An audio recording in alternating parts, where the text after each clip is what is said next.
Hello there, peace be upon you. Welcome to Rational Religion, where we make sense of spirituality.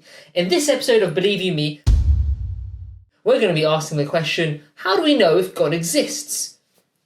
Pretty fundamental. Well, for a religious community or a religious person, it is. In fact, it's pretty essential for an atheist, because if you can have a methodology for knowing that God exists, then you need to follow it to find out whether you're an atheist. Yeah, and I think actually you can be a legitimate atheist in a sense. It goes to the heart of science, right? So atheists today say that they're scientists. The vast majority of them will say they have a scientific way of looking at the world, and they want science, they want observation, they want empiricism, inferences, they want empirical data, etc., etc. And they say, well, you just can't have this with God. God is this fuzzy idea and the most ephemeral. Yeah, they do these kind of gestures. G-O-D. I don't know. That's what a lot of atheists have the feeling of, that it's just this fuzzy idea that is a bit ethereal and a bit, you can't really test it, and it's all about faith. Actually, this whole thing comes from, a lot of atheist skepticism comes from the idea of faith. Because they laugh at this idea that actually the furthest you can get with your relationship with God is just being like, I really hope you're there. Please be there. Which unfortunately is as far as a lot of religious people get to, and even that's as far as a lot of religions say they can take you. And that is often seen as the basis of reward in your religion. It rewards you in accordance to how much pure faith that you can have throughout the whole of your life without any kind of confirmation, really. Confirmation, questioning, or intellectual rigor, really. Yeah, and I think this is an idea which is fundamentally not what the founders of religion came with. The founders of religion, universally, whom we Muslims believe in, of all the major religions, we believe that there are true people who are commissioned by God to spread the oneness of God and having a relationship with God, and therefore spreading good amongst His creation. Yeah. That is the central message of basically every religion. Yeah. And if you look carefully into the claims of their lives, some you can see it clearer than others, but actually I would argue you can see in all of them. Yeah. You can see the idea of revelation. You can see the idea that actually this spiritual being commissioned this person to then go and take that message to the rest of the world. And this is a major feature of all the religious orders. This idea of revelation, this idea of communication. Over time, however, it seems like that idea has slowly deadened. It's slowly been removed. It's been put. Only the exalted priests or saints or this of 500 years ago could have it, or 1,000 years ago, or 2,000 years ago. Yeah, but they wrote about it in their book. Yeah. So it's obviously true. Right. Well, I mean, it basically reduces religion down to stories and tales and fables and narrations. But why does that happen? Why is there that falling off of direct experience? I mean, from the Ahmadi Muslim perspective, and what Mirza Ghulam Ahmad, His Holiness, peace be on him, said, who's the founder of our community, he said that it was because their religions degenerated. They drifted away from the message which was brought, and consequently the reward of following that original teaching also diminished, which is direct communication with God communicating with you. And thus subsequent religions were sent for various peoples to often refresh that message. Jesus was sent for the Jewish nation to refresh the original message of Moses. And then there came the time for the universal religion, which is what Islam claims to be, which is a religion which would not see a falling off in terms of its scriptural integrity. We still have the original Qurans, for example. Yeah. But it would still have a falling off in the practice of Islam, because that's entropy. Yeah. It applies in the physical universe. It's spiritual entropy.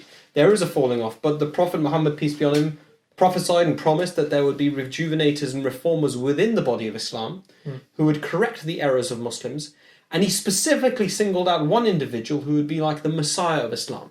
Now, we in the Ahmadi Muslim community believe that was Mirza Ghulam Ahmad. And what was the state of Islam in particular and the world in general at that time? What signs did he say it would be in the world that would necessitate the arrival of such an individual to reinstate spirituality? Well, he said that it would be the principal primary sign, he said, would be the ascendancy of Christianity.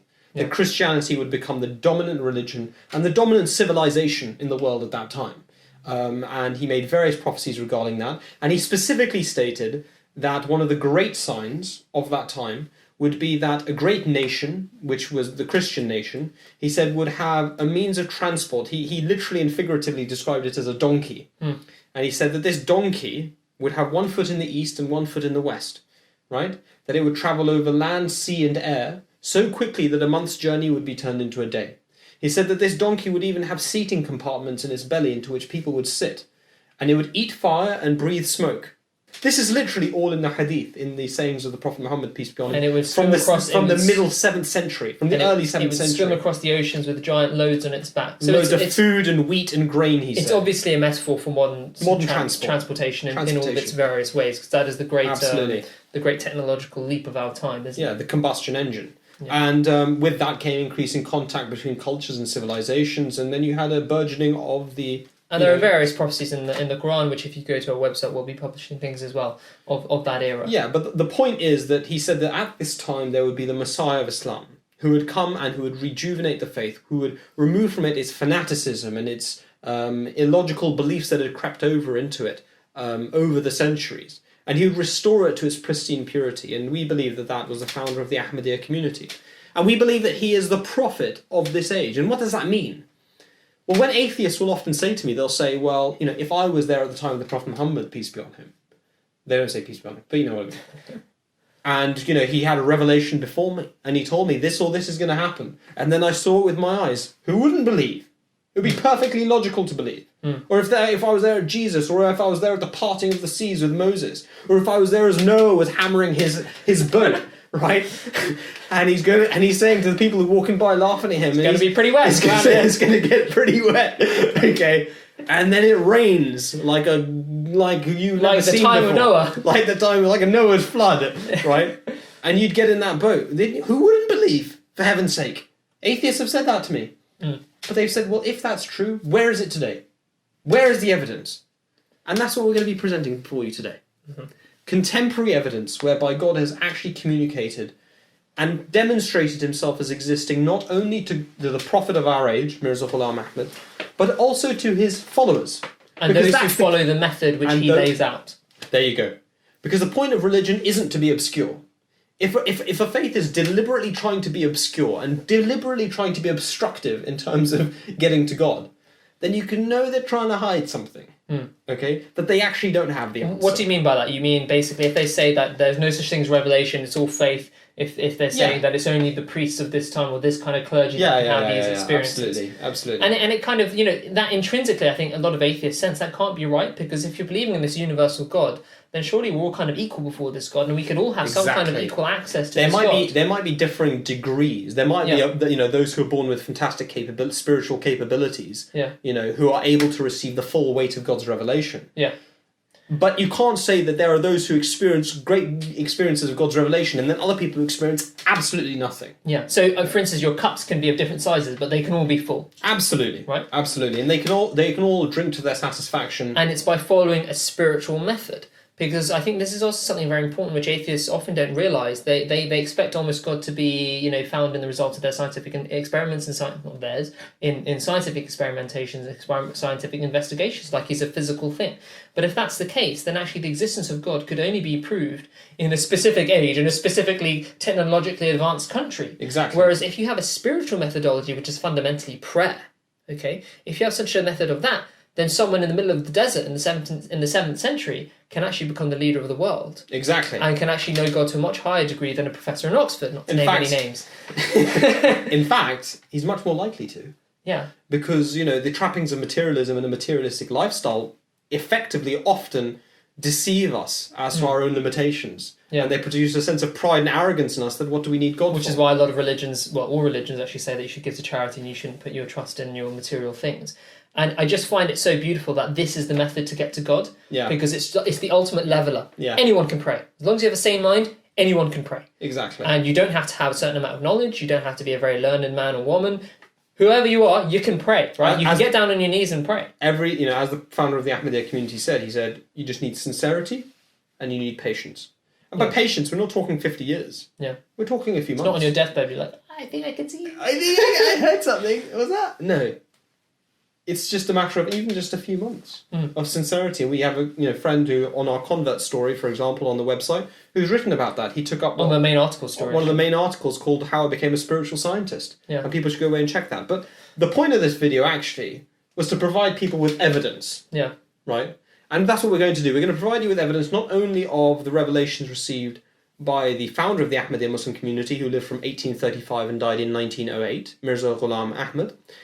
We're also going to provide you with evidence of his followers continuing to receive revelation and communication from God, so as in a way which is objective, effectively, insofar as they have made a claim. They have said, we did something, we took an experiment, we had a result. Now, if you wish to see the result of that, you have to take the experiment yourself. And you'll have a higher degree of that, of knowledge in your own self. Absolutely. So let's just get some of those quotes for you, and then once we've gone through that, then I think then hopefully we'll be able to put this issue to rest for all times, for all humanity, right?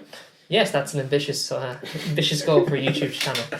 So this is a book called Tadhkara, which simply means discourse, the discourses of God to the founder of the Ahmadi Muslim community. And it goes from his early years in the 1860s even, goes through all the way to and it's in the form of a diary, so it covers many years of his life. So they come from his published accounts of his revelations and also from his own personal diary. It's all been compiled in a chronological fashion. PDF is free. You can go away and peruse it. We'll put it in a link below. Yeah. So this is a great example, and I'm not going to give you some of his bigger prophecies. I mean, he made a prophecy in 1905 about World War One, that the Tsar of Russia would be in a pitiful state during a great calamity which would engulf the whole of the world and which would have all of these features. So there are massive prophecies. But what I want to give here today is, the claims that Sam Harris or Christopher Hitchens, they might often say, look, if somebody predicts that and says, God has told me that the stock market's going to crash tomorrow, okay, and it happens, I believe God exists. Or if Ahmed did say this in a debate with a missionary and scholar of our community, Ayaz Mahmoud Khan, he said that, right? He said that, yeah. He said if somebody says that the stock market's going to crash tomorrow and it happened, and that God had told him, I'd believe him. I believe that God exists then. That would be evidence. Well, I'm about to give some evidences which are as clear, if not clearer. So this is an example from 1868, and he writes in his book Tiryaq al-Qulub, on page 57, he writes regarding a friend of his who was a lawyer. His name was Lala Bhimsen. And he writes, when he appeared in the law examination from the district of Sialkot in India, I told him based on a dream of mine that it has been decreed that all candidates who have appeared in the law or attorneyship examination from that district would fail, but you alone will succeed in the law examination. I also communicated this to about 30 other people, right? And he goes on.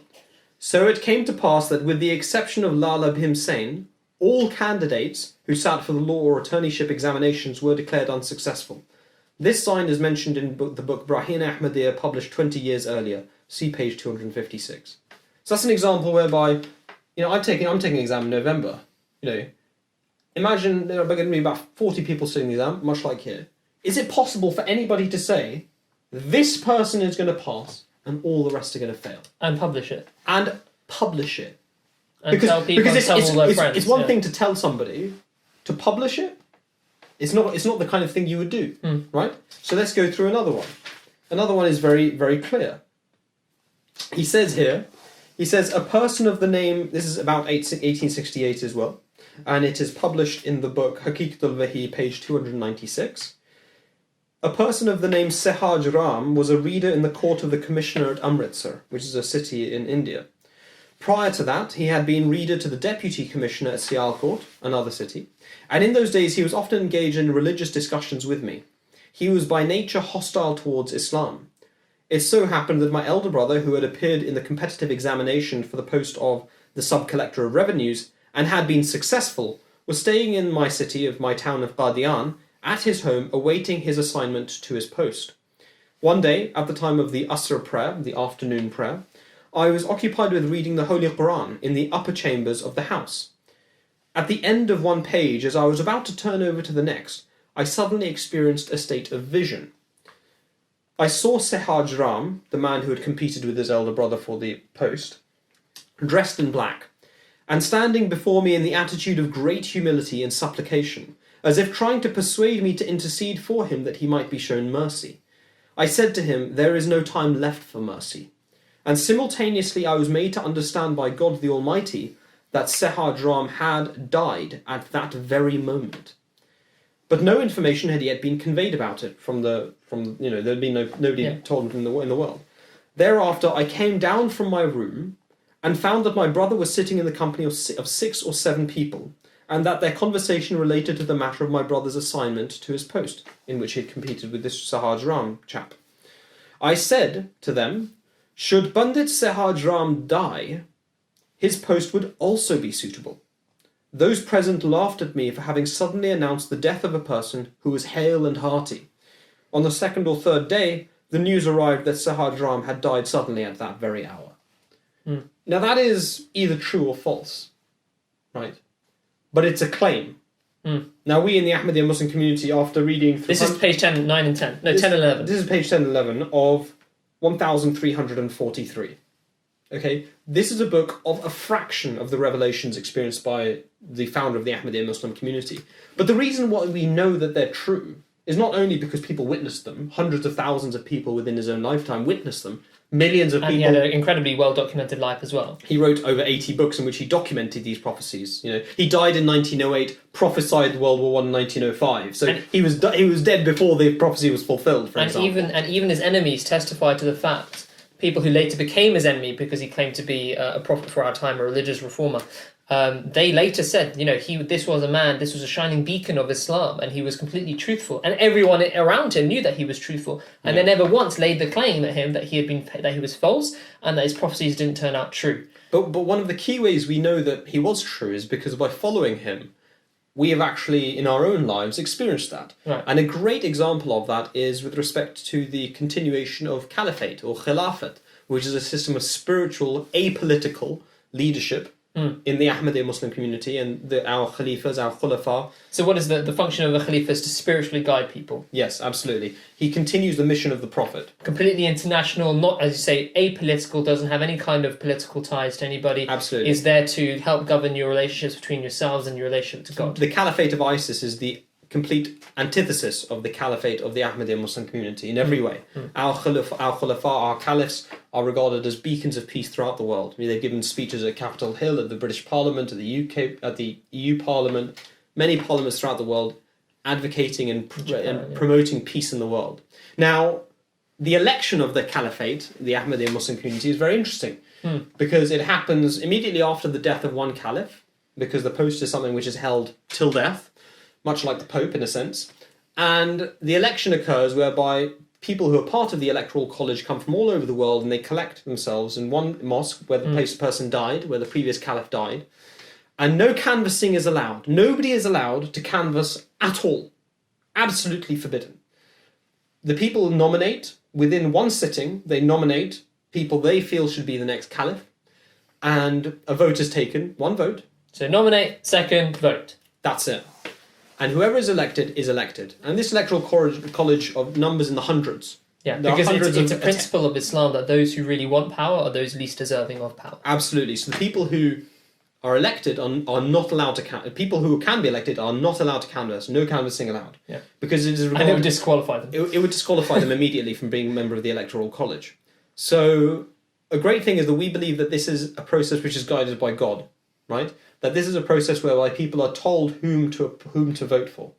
And the proof of it is in the fact that even the members who are not members of the Electoral College are told by God who will be the next Caliph in advance by name. And they write and they document it, and it has been published in a book called Dreams Foretelling the Fifth Khilafat, which we will also put in the description below. And just have a read of that.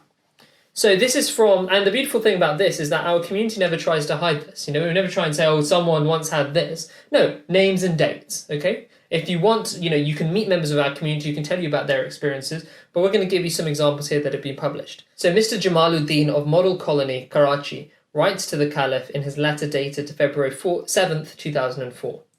He said, I was much aggrieved by the death of the fourth Caliph, and I was tearfully praying to God that he may guide us in the Caliph election. The next day, at the pre-dawn prayers, I was praying for God's favour, for Allah's favour, when I heard a voice repeat 3 times, Masroor, Masroor, Masroor. I said aloud, Alhamdulillah, which means all praise belongs to Allah. My wife, who was still living at that time, asked me as to what was the matter. When I told her, she said that this was a blessing. At that time, I was not even aware of your name. And the name of the fifth caliph is Masroor. Mirza Masroor Ahmad. Mirza Masroor Ahmad. His given name, which is his personal name, is Masroor. Yeah. Another example of it is this is another very powerful example, which is again something which is witnessed by other people. That was witnessed by his wife. This is another one which is witnessed by other people. So this is Mr. Muhammad Amin Johar, Emir of Mauritius, who wrote a letter to the 5th Caliph dated April 24th, 2003. On the night of Saturday, I was on my way to London on Air Mauritius flight. So he was part of the Electoral College, right? So he was praying that God should tell him who he should vote for. I was praying for help and guidance. Between 1 and 4 a.m., while still in flight, I made 8 series of prayers, 8 rakat of tahajjud in the pre-dawn prayers. Thereafter, as I was resting, the word masroor came to my lips. At that time, I was convinced that this was guidance from Allah. So revelation doesn't just occur auditorily sometimes. Sometimes it actually comes whereby God takes control of your tongue and causes you to say something. I was not much familiar with this particular individual at that time. I had read some reports of his activities as the head of the community in Pakistan. When departing for Mauritius, I actually had someone else in mind, though I had not shared it with anyone else. When I reached London, I noted the name Masroor on a scrap of paper at that time, and circumstances when it had occurred to me. I sealed it inside an envelope, and I handed it to the head of the youth association, Khuddam al-Ahmadiyya, for safekeeping until after the election. This letter was in his possession at the time of the election at the London Mosque, and had not been opened. In fact, he had no idea as to its contents. After the election and the Pledge of Allegiance, the hand of the new Caliph, when we were given permission to disperse, I went to him and asked him to open the envelope and see its contents. He was much delighted and surprised to see the name Masroor on the paper inside. It is still in his possession, and he can bear witness to this matter.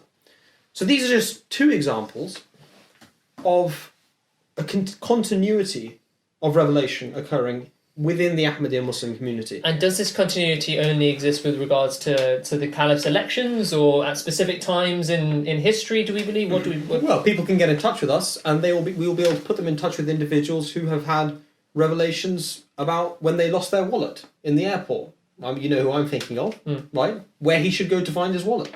At the end of the day, when you attain a nearness to God, whereby God whereby you have attuned yourself to God's frequency, right? Then God is not miserly. The God who spoke to the Prophet Muhammad, and the God who spoke to the Prophet Moses, and the God who spoke to the founder of the Ahmadiyya Muslim community is the same God as ours. The difference is in us. Yeah. So in actual fact, God is not miserly that he will withhold from you the blessings of revelation and communication and evidence that he exists. It is in actual fact for you to put in the effort and the time that you put into all of your worldly considerations and to all of your worldly projects and plans. And I think those of different faiths should think to themselves, as basically all the other faiths and even other sects and communities within Islam essentially believe that the door to revelation has been shut off. And this is something that His Holiness Mirza Ghulam Ahmad, the founder of the Ahmadiyya community, hated and spoke so loudly against, was this idea that basically God is dead.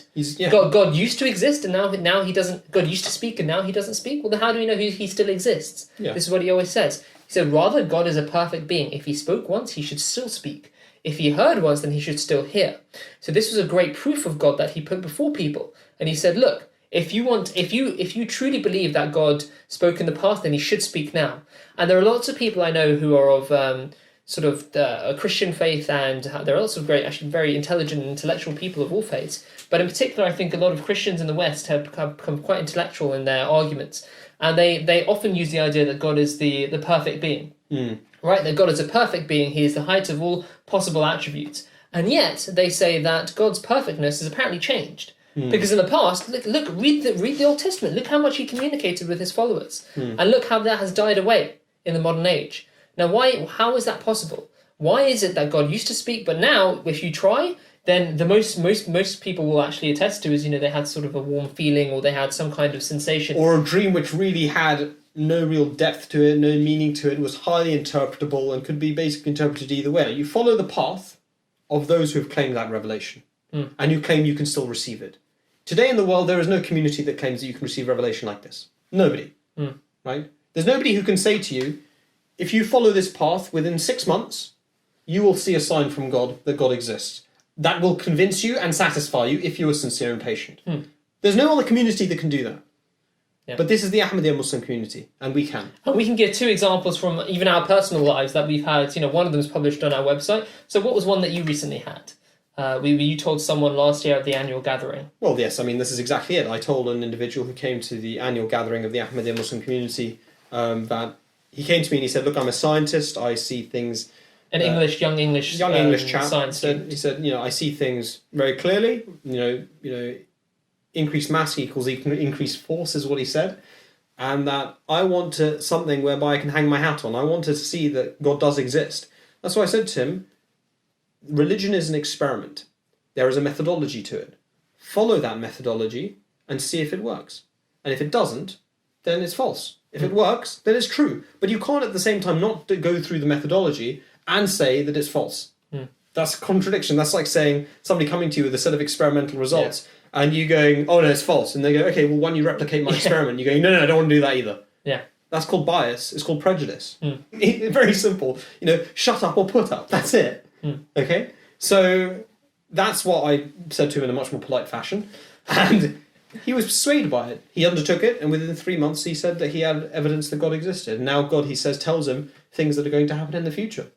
And he has a living relationship with God. He became aware of God's presence, and God does communicate with him. Yeah. So this is not something which is rare. This is common in our community. And on our website, if you go to rationalreligion.co.uk convert-stories, you'll find literally like dozens of these kind of stories of people who've come into the community and also once they're in community of the spiritual experiences that they've had. And there are different kinds, but they all have this basic idea that God will show you the sign that will convince you. And will give you enough to keep going in your spiritual journey. Absolutely. So that's, if you're a real scientist, then become a spiritual scientist. And if you are sincere and you follow the path which Islam lays out for you, then you will have experiences which prove to you that God exists. And this is because it's not our promise, it's God's promise in the Quran. He says, verily we will guide those who strive after us. We'll guide in our ways those who strive after us. And this is a binding promise God has made. So we're not giving this promise, it's God himself. Okay. So take him up on the promise. All right. Thank you very much. Until the next episode, peace be upon you. Peace be on you.